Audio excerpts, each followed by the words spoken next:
And we're live. Welcome to Music Matters with Jason Tramm, and thank you for joining us for our unique podcast community, where we explore the triumphs and challenges of the performing arts world as seen through the eyes of distinguished artists. And thank you so much for helping us grow. We just hit 1,790 subscribers on YouTube, and we grow every day thanks to people like you. So please remember to subscribe to us on YouTube and smash that bell icon for the most up-to-date information on our upcoming guests and topics. We love it when you like and share our videos as it helps our community grow. Remember, you can chat in questions and join the conversation in the chat bar, and thank you so much for joining us on Music Matters. To see our over 250 past episodes, check out our website at www.jasontram.net. Again, that's www.jasontram2ms.net. We have a wonderful guest today. We have a rising star virtuoso cellist. We have Leland Ko. And I just had the privilege of working with him last night. And we have a concert tomorrow in New York City. We're playing the Elgar Cello Concerto, one of the great cello concerti, and we're delighted he can join us. Welcome, Leland. Hi, thank you so much for having me, Jason.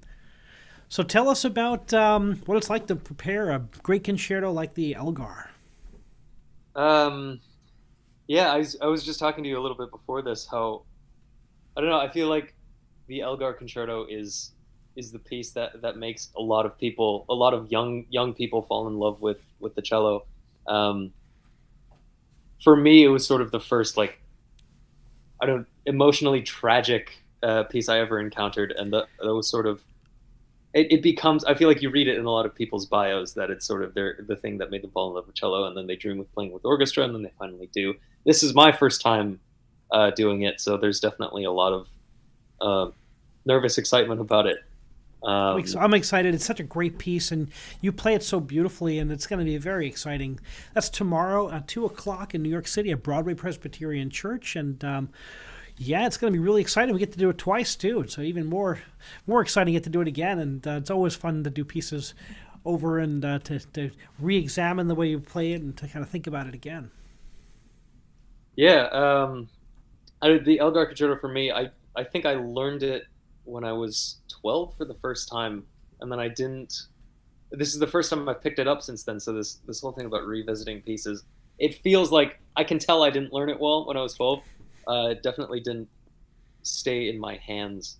I can bet. I just bet that things like a piece of this like emotional maturity, at 12 years old, maybe you can play it, but it's going to get deeper. And as you go about your career, it's going to get deeper and deeper and kind of resonate with you personally. Right. Yeah. And I think the challenge right now, especially for me as someone who, I don't know, I don't have the life of like a 60-year-old. Be yeah. glad. Plenty of time to get there. Right. Yeah. It's sort of just trying to figure out, I don't know how to present it as something that's so like heavy as someone who's 23 and not be pretentious, but also not be shallow about it, because it can I don't know, the concerto can mean so many things that might be weird coming from a 23-year-old, but also might sound immature at the same. So it's this weird balance of like trying to find something that might be relatable to anybody who's listening, no matter how old they are or how young they are. Well, it's such a moving piece. I mean, just yesterday we were rehearsing it, and there was about 20 high school students who were getting out of a band rehearsal, and they all stayed and watched the entire thing through. I was like, it was just so nice, and they were so moved by it. It's just great to see young people excited about classical music. I was having a great time, and watching their reactions, and it's something about that piece is just so moving. Yeah, as I was trying to think through some of the other big cello concertos the other day, and a lot of them are quite either like very triumphant or just very overwhelmingly like joyous. Exuberant, like Tchaikovsky. They tend to be exuberant, fast, Yeah. slow, fast, major, minor, and this piece is just so like emotional and so like cathartic. I mean, when you read the history and him hearing the bombing across the channel, and he was recovering from a serious illness, and I mean, there's so much kind of, I don't know, very intense emotion in it. I sometimes I feel like, yeah, with this piece, it sort of gets put in the context of the First World War that's like the first piece of information that you read about it. But I think maybe a second layer, and possibly more important for me in trying to understand this now, is like it was, I think, the last thing that he composed before his wife died. And in a way, it sort of feels like, I don't know, you can feel it's almost like his spirit sort of left after he finished this work. And they talk about the illness. He wrote the thing on the melody on the napkin. And they talk about like this worldly tragedy and sort of this large scale emotion to it. But there is the other side of it that is just, that isn't about that in a way. That is about love and loss on like a very like singular personal level. With the third movement in particular, I know we've been talking about how it's really growing on both of us. I do think it just is a love letter. But it's so tragic, and it's easy to put that in like, we can debate whatever a thing means for the end of time, and maybe it is both World War One and lost And that love. is what's great about music, is we can add all this extra layering on top of it, and we never really know, right? It's like when we try to analyze Beethoven or Haydn, and Elgar, but what makes it so powerful is like, there's that third movement is just it's so beautiful, and it's just like he pairs the orchestration back to just strings and clarinets. Clever and really surprising. So did you always know you wanted to be an artist? That is the big question. I want to say yes, but I think maybe my path to being a cellist at the moment hasn't been the most straightforward. I'd say my journey's been a little bit more about sort of trying to like claw past the voices that have been saying don't be a musician, whether they're internal or external. I did a lot of just stuff growing up.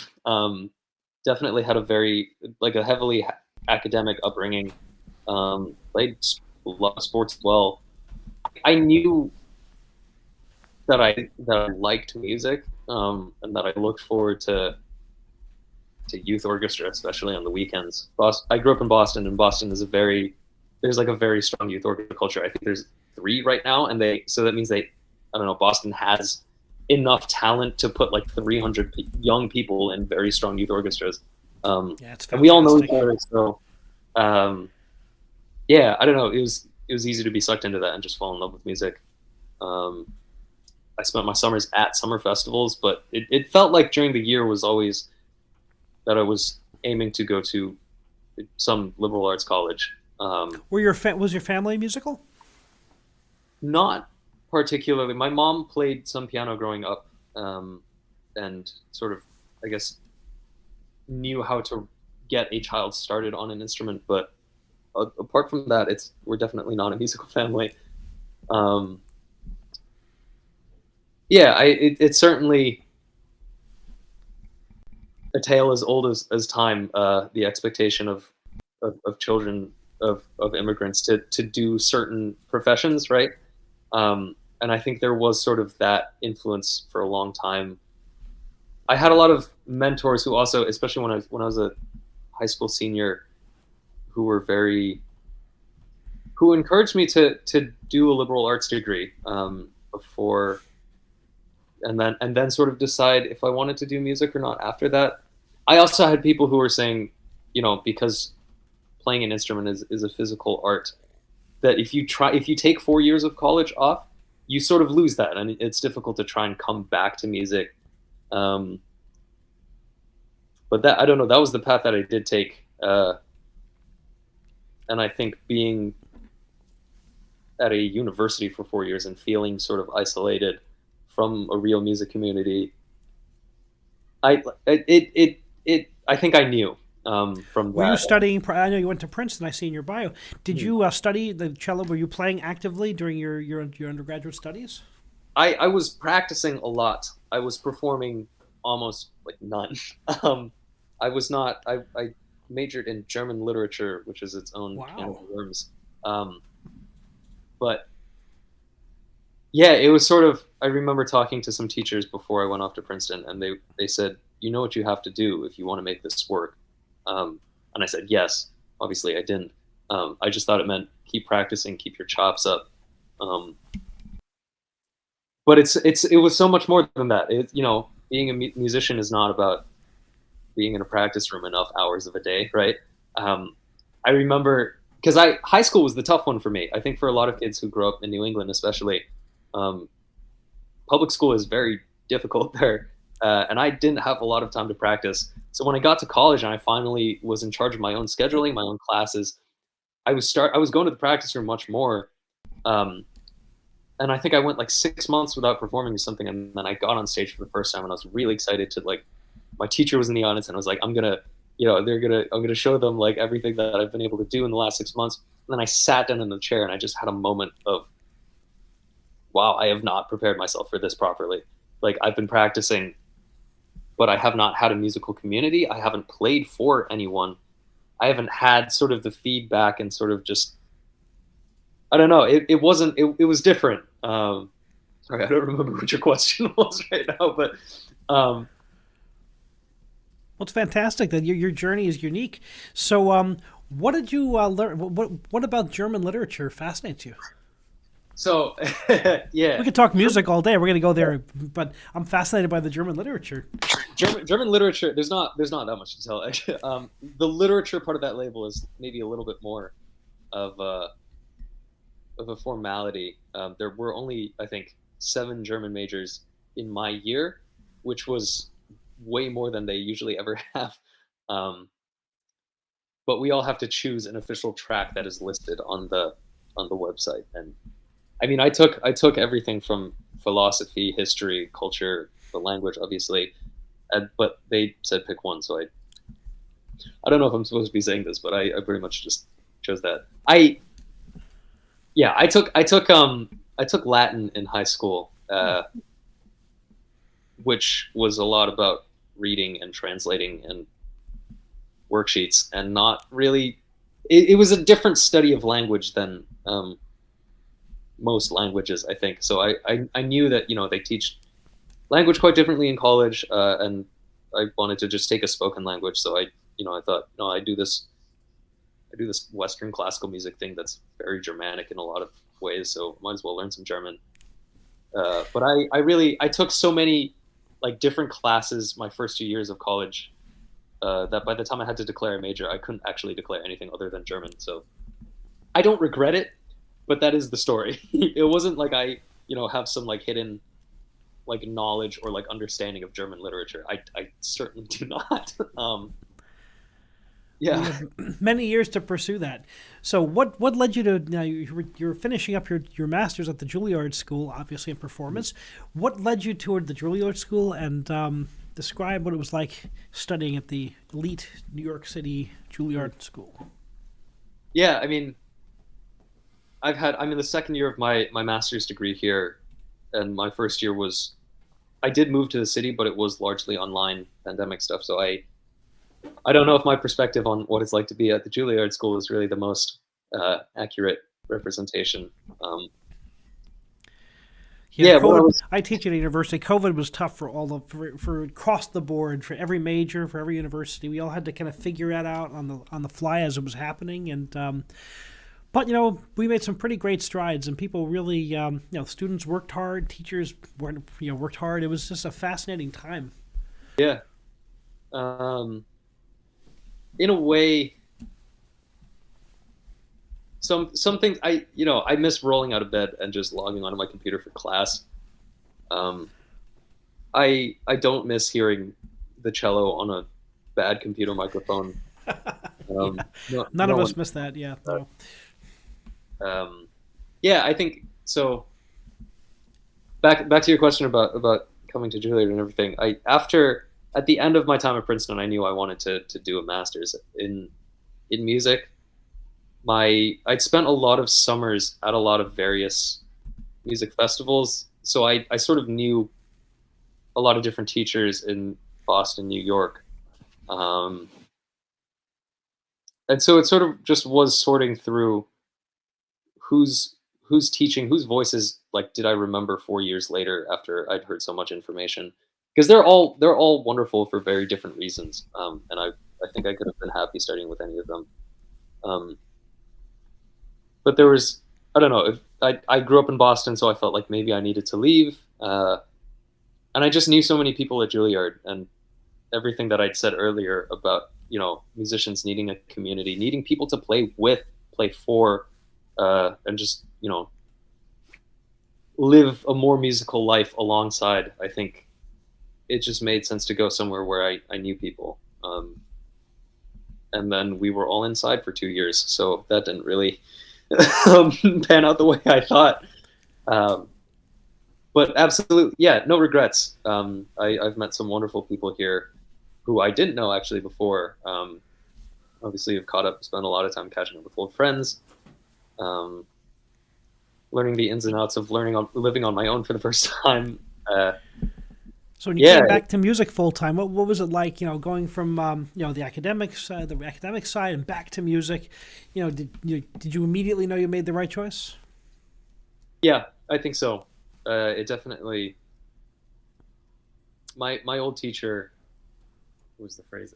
He did this whole documentary, and his whole catchphrase was "talent has hunger," and he sort of drilled that into my head a little bit, and it, in a weird, like, philosophical way, it did just feel like there was something that, like, I was being fed something more, or that something was more satisfied. Yeah, I had more time. There was more accountability. That was the weird thing about being isolated and not doing music for a while, was you are the only one responsible for how you sound, and that can be great. I like independence of that kind is fantastic, but I definitely went pretty far off the rails. I think I needed some guidance, and I needed more, just more input and more people, so I could put my ideas more in context, I think. Well, it's exciting that I'm glad you did, and you've got so much to offer. I mean, you're such a mature player for someone your age, and it's going to really, it's exciting to see young talent on the rise like yourself. And as a conductor who's been around for a bit, it's amazing. It's always great to work with young talented players. It inspires me, and it's just so exciting to watch. So you're finishing up your degree in the spring. What's next? What's coming up next for you? What are the plans? Yeah, so we're sort of in the middle of a virtual audition season, I guess. All of the hard part, I guess, is over. All of the actual auditions and the recordings this year, which I know were particularly treacherous for a lot of my friends. But we've survived that. Some decisions are starting to roll in. I have to sort through, hopefully, what will be options, but there is more school on the horizon for me. I think I would like to spend some more time properly studying music, just because I didn't really have that undergrad education, but looking to stay on the East Coast, hopefully with people studying with someone that I'm familiar with. But very exciting. So continue your studies and keep growing as an artist, and then pursue that full-time career as a soloist and chamber musician. There's so much to offer there. So who are some of your inspirations on the cello, some of your heroes? Are we talking cellists, or are we talking... Oh, let's go both. Start with a couple cellists, and then we'll delve into some outside the music realm. Oh my goodness.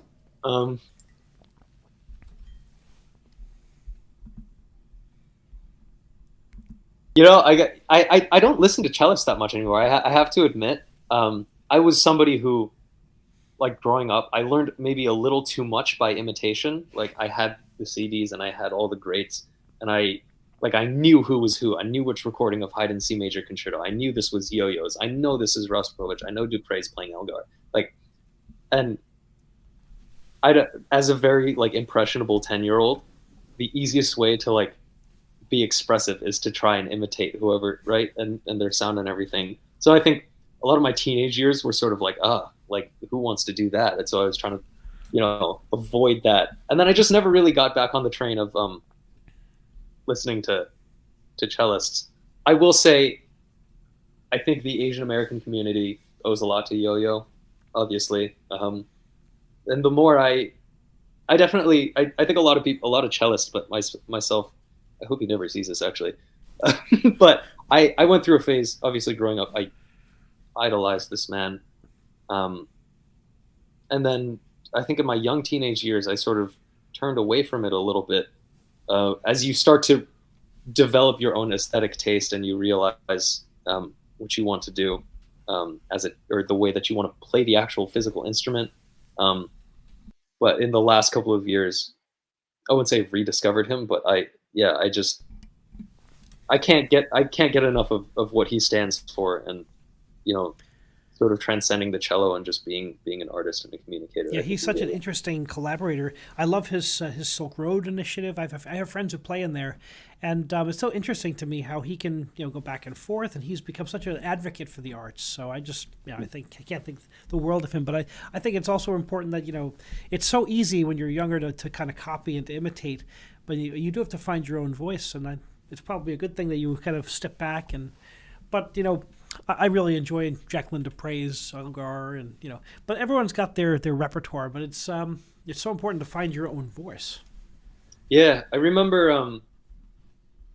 I think it was I saw there was another cello chat with Professor Emilio Colon, the cellist at IU. I think, don't quote me on that, but there was some early pandemic he was talking about. Someone had put a question in the chat asking about what are your thoughts on like listening to recordings of this person, and he said something really interesting about like he thinks either like if you are someone studying a work, you should either listen to none of the recordings out there or listen to all of them. Like don't pick 2 or 3 that you like, consume all of them, all the ones you love, all the ones that you hate. Ask yourself like why. And so I don't know, it's like that's the only way to like not get trapped but still find inspiration. Gets to a point where you have that historical perspective, because if you copy an old recording, the performance practice actually changes. So you can be like, right. People are like, what? That sounds old fashioned. It's especially true with singers, because we have a long recording tradition, certainly, and you can the way vibrato. There's so many different. We take faster tempi now, or slower tempi now. Things are always changing, and it's interesting to. I guess a lot of it's based on what how your teacher kind of, always have that in your ear as well too. So there's all these different things to consider, but I always find it interesting to if you listen to all the recordings, it gives you kind of like a band of historical kind of performance practice. What I also find like fascinating about this recording thing is, we talk about who our favorite cellists are, favorite artists, and favorite recordings. And I'm trying to think back how many times I've actually seen some of these people live, and it's not that much. Like, I learned about Rostropovich, I think the day he died, because my teacher called me and was just absolutely devastated. I think this was in 2008, so I would have been 9 or 10 years old. So I wasn't really old enough to know who Rostropovich was, and then I started, understanding his importance and listening to all his recordings and what he'd offered to the cello world. And of course, like he becomes an icon for everyone, but I never heard him live, and I wonder if part of the aura that he had was, the things that you can't capture on a recording. It's like, yes, a recording can really capture sound super well now, absurdly well. But, in a way, so much of what we do is it's more than just sound. It is sound, but it's also more than sound. It's the divinity in there. It's the same with singers. You can't really hear how that the voice fills a hall. You can't really, on recordings, there's a little bit of, they boost this, they take that down. In a hall, you hear the size of an instrument. You hear how the vibrations affect your body. It's totally different. Yeah, no, absolutely. I'm guilty of not going to enough live concerts, I think, before the pandemic, and I was bad about it then. Yeah, totally different than just putting on earbud and hearing everything just right here. So how about non-musical inspirations? Ooh, this is the fun one. I will. I was born a Roger Federer fan, and I will die a Roger Federer So you're a fan. big tennis guy. Um, yeah, I that tennis was my first love. I grew up. Yeah, I started it around the same time as cello. No, that's not true. Cello I started when I was 3. Tennis I started when I was 5. Um, and I always just wanted to. I was the kid that, I just wanted to be the fastest kid on the tennis court. Um, I to the point that the stories say that I was often just falling on my face because my body moved faster than my feet could. Um, when I was about 9, I went to my first international tournament and I got absolutely destroyed. So I think that was the day my dream of being a tennis player kind of died. Um, Very short-lived career, but no, I kept playing through high school and through college. Regularly. I was no like serious athlete for the school or anything, but I took it very seriously on a personal level. And I've been a tennis nerd for as long as I can remember. Roger Federer turned pro the year I was born, so in a way, he is everything I've grown up with. Um, and yeah, everything about the way that he carries himself, the way he plays the sport. Um, ev- Tennis writers and journalists alike all talk about how when he plays, it's poetry, it's religion, he's dancing when he plays. They say when Federer wins a match, it's a masterclass. They took that word from us. That's the word we use. It Um, certainly is. yeah, they don't say he destroyed his opponents. He beat them into the ground. No, he delivered a masterclass. Um, and I've seen him play once. It wasn't his best match, but it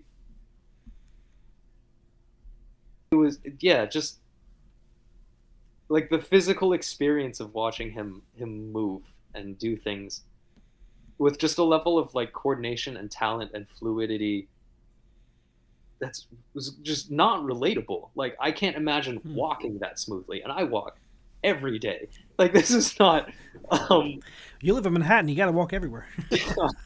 um, What did tennis? What does tennis teach you about music? What did it teach you about music growing up? ooh, um, this is my favorite thing to talk about to anyone who listens. No, um, they definitely feed back and forth.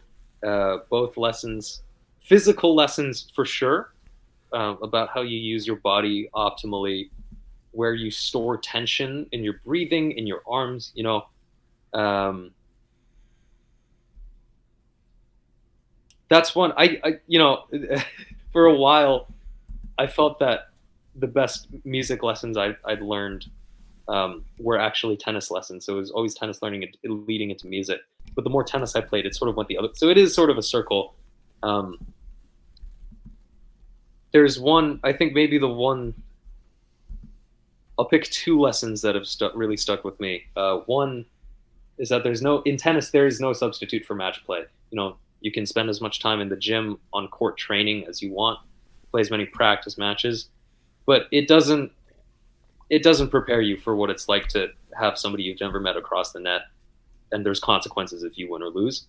Um, you've trained every shot in the book, but when there's like adrenaline in your body, like and the way that it and the way that the psychology of it and the physicality of it is just completely different, and no amount of preparation can substitute for playing more matches, losing more matches so that you can win more matches. That's a good. Uh, That's a good lesson. so that's similar. I was talking earlier about how the 6 month layoff I had from performing when I was in college. Is this that was that's sort of that's a similar analogy when that clicked in my head that you know I don't care if it's perfect in the practice room. The reason that Yo-Yo Ma can go out and look so comfortable on stage is because he plays Dvorak concerto like as often as we eat breakfast. Like he's just used to it, and he knows that he can do that. Um, so as a student, I'd say my best options. I don't have that many concerts. My best options are just putting myself in studio class every week, or asking friends, "Can I play this for you?" And it's gonna feel horrible until it doesn't. I'm still young enough that I don't think I've had enough performance opportunities to really walk out on stage and be like, yeah, I got this. I don't know if that day will ever come, but I do think that's a direction that I want to work towards. Certainly, you learn how to harness that energy, and that's what the. But your young career, you've already performed in Sweden, Israel, Spain. You've performed concerti with orchestras already, and you're working hard. And I look forward to seeing where the next couple of years takes you. It's really exciting to watch young people get up there and take the stage. The other, what was it? I had 2 lessons that I learned from tennis. I don't remember. The second one, I am a Federer fan, but I think all true Federer fans are also Nadal fans, or they should be at this point. Maybe not 10 years ago, but now. And a documentary came out a couple years. This is super niche, so I don't know if any of the viewers are tennis fans, but I'm sure some will be. Yeah, I will speak of it as if it's a normal thing. But so a documentary came out a few years ago about the 2008 Wimbledon final, called by many as the greatest match ever played, and they interviewed this Federer and Nadal talking 10 years later, sort of reflecting on the match, and Rafa Nadal he's made a career on overcoming doubt and sort of just having like this insane strength of will to just, he plays the first point like it's his last. And he was saying something in this documentary about how, if he has 100% on a given day, he gives 100%.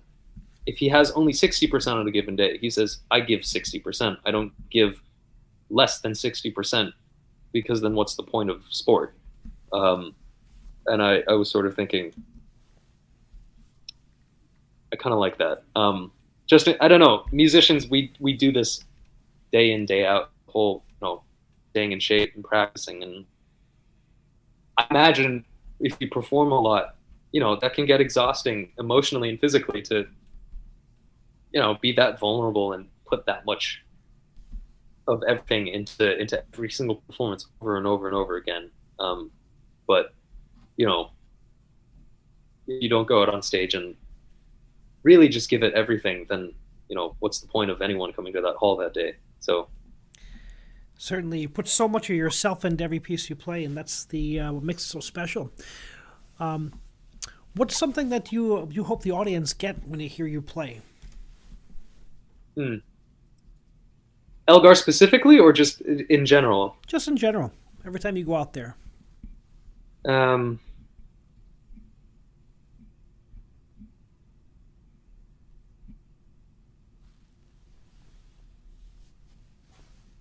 This is a weirdly specific answer, but memories. I don't know. Music does all different sorts of things to different people, and I don't want to I don't want to categorize it into what counts as the best experience versus everybody experiences what they hear differently. But for me as a listener, and in music and a lot of different things, food as well, I feel like the strongest things that I eat or consume with my ears are things that remind me of something, and it could or just put me somewhere maybe this is a slightly strange answer, it's weird how sound can sort of do that, how it can put you in sort of a place that either is very familiar to you or very unfamiliar, but it puts you somewhere that is in your own head. And it's really profound. You're such a deep thinker. I love that. Well, I did major in German literature, so some Goethe in there. Don't ask me any questions about German philosophy. I know absolutely nothing. Bring up some Goethe. I'm a huge Goethe fan. So, how do you deal with performance anxiety? Do you get nervous? How nervous do you get, and how do you control that before you perform? I'm the kind of person that doesn't ever think I'll never not have performance anxiety. It's more just knowing physically what happens when I get nervous, and just knowing that that's probably what's going to happen. My hands get cold. That's my thing. Some people shake. Some people, their heart starts beating fast. My hands get cold. I know that's going to happen. So sometimes I'll just have to tell myself, maybe just sit like on a like silly level, just like maybe just vibrate, like put a little extra effort into your vibrato. So you kind of move your hand a little bit more wildly so it warms up quicker.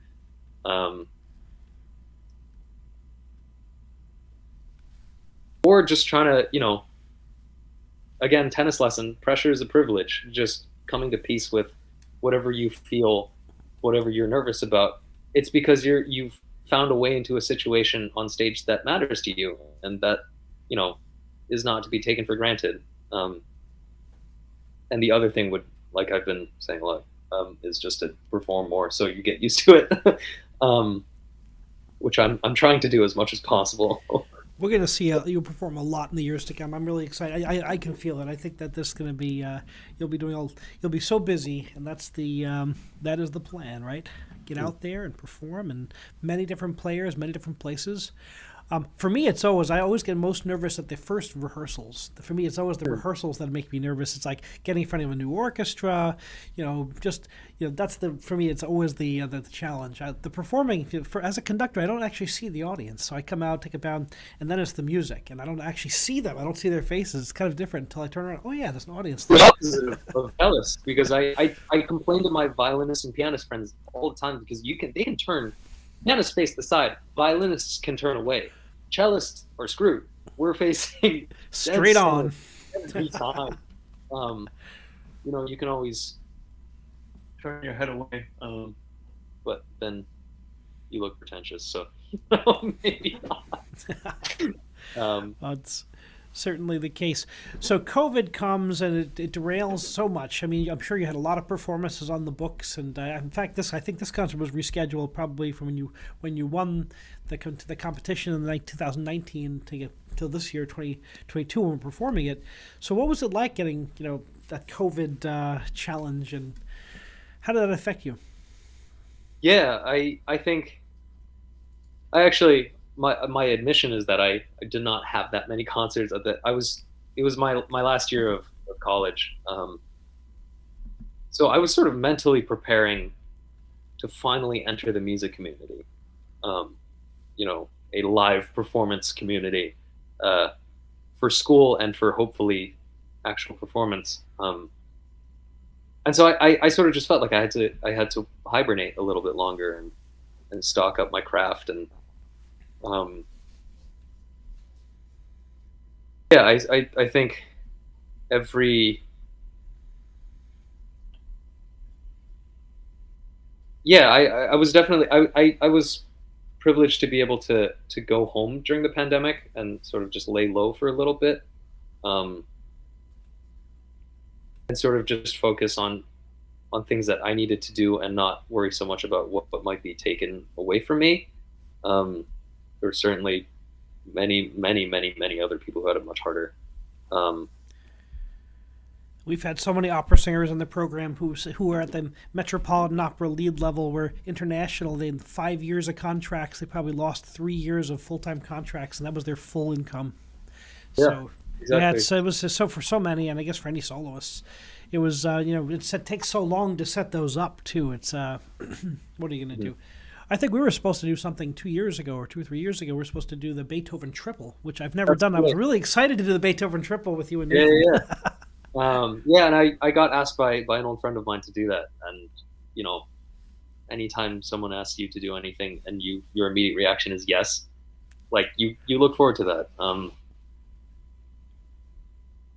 That was actually maybe the only concert I lost. I had, a bunch of competitions that ended up being pre-recorded or online, but I gained microphones from those. The competition sent me a microphone, and I still use those today. So wow, I was lucky. I bought myself some time, if anything.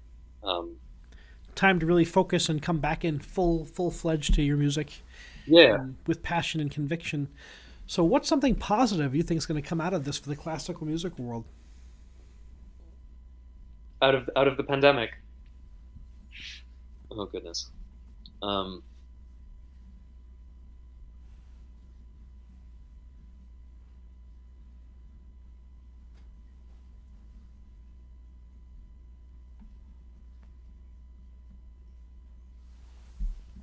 Nothing that I would say nothing that the music community didn't already have in its power. I think those of us who have known, I guess, the power of music and really believed in it, that much hasn't changed. I think that's always been there.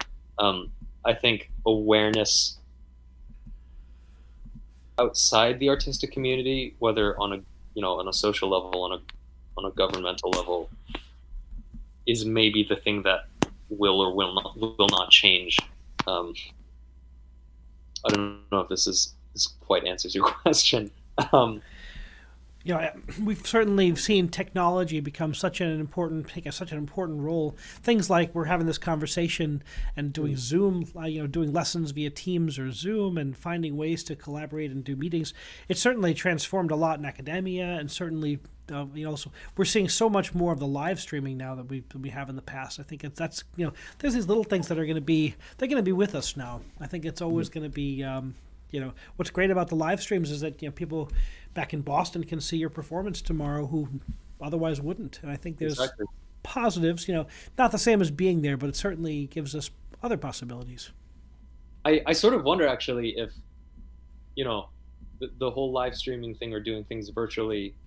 I wonder if sort of the music world was already sort of on track to doing that, and whether or not the pandemic sort of just accelerated that by however many years. You know, things on music on social media, these shorter clips that have just been appearing and whatnot.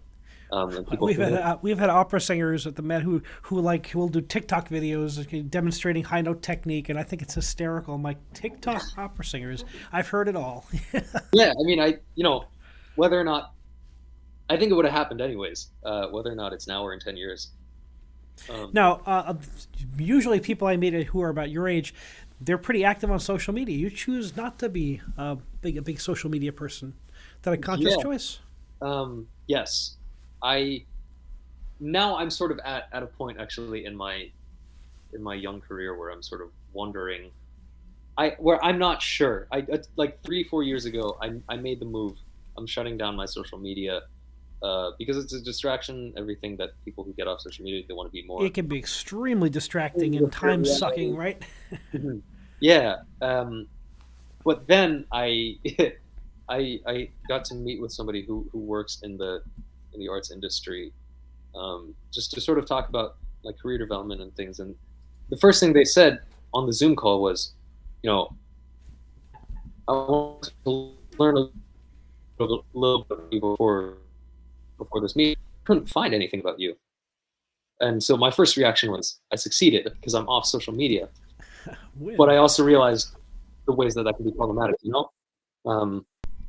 Since then, I've built a website and my YouTube channel is slightly more active, but I don't have anything that I regularly update.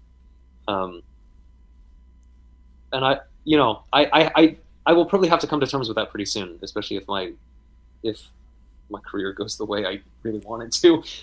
And if the world of technology continues to go the way that it will, I don't know how much I can avoid it. I'm always fascinated by artists. Like there's two schools of thought. There's the artists I've seen Lang Lang on all the time on there. He's always posting interesting things that are funny either or very serious, and it's interesting. And there's the artists who don't, and that it kind of adds to the mystique. And I always wonder, like there's a band I love who's really great, and they almost never give interviews, and I'm like, that adds something different to them. And I wonder what would Rostropovich do with social media? What would Herbert von Karajan, would he be posting a picture of his dinner? And I just wonder, I was like, is that kind of, does it add to the mystique? Does it take it away? I mean, it's just interesting. Yeah, if I were to do it, I would want to find a way to do it that felt like it wasn't distorting some image of me. I think I just have to find a way to be comfortable, like sharing something about me and not knowing who's seeing it. And that's not, I guess that's I don't know, I'm saying that like that's profound, but it's obvious. I think everybody who's on social media struggles with that. So, um, You could yeah, talk about tennis for sure. exactly. Maybe there's a small crowd out there who loves music and loves tennis, and maybe that's my following. You never know. Um, Everybody's got a gimmick. I think in So, today's I enter also we do half classical, half contemporary music these days, and I've had a lot of indie bands and indie singer songwriters, and this is like the era of the indie artists. So people like to get to know a little bit about the people. That's why we come on the podcast.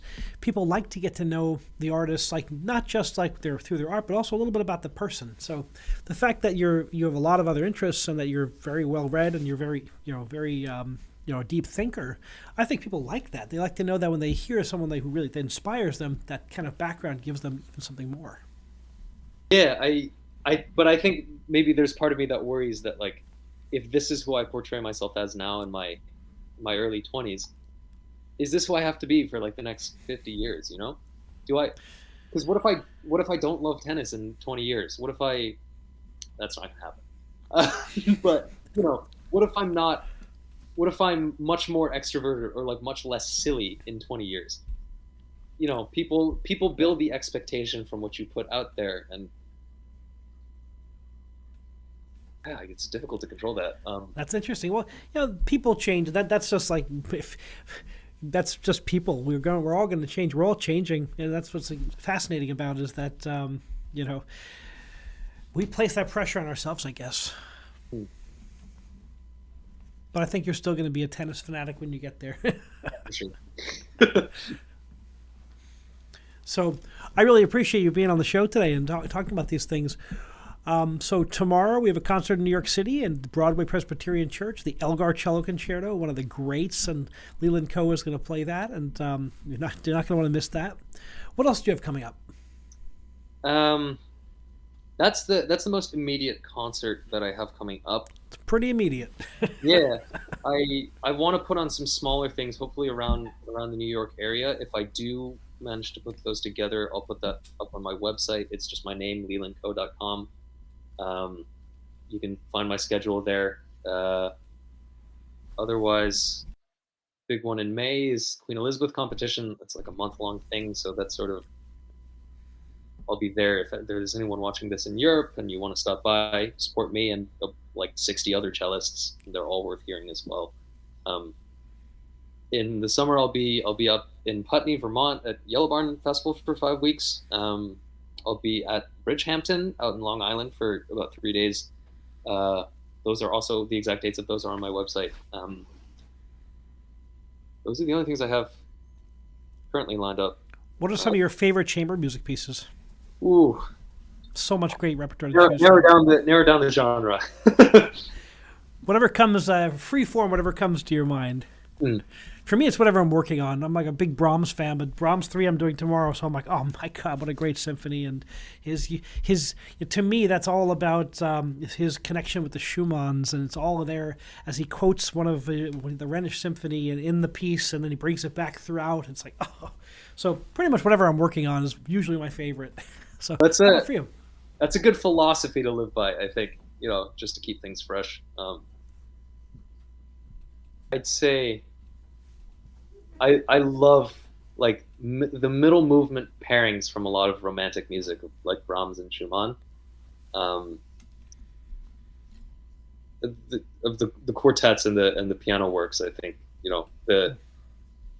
the two of like 4 movement works, the slow movement and then the whatever other movement can really make some magic.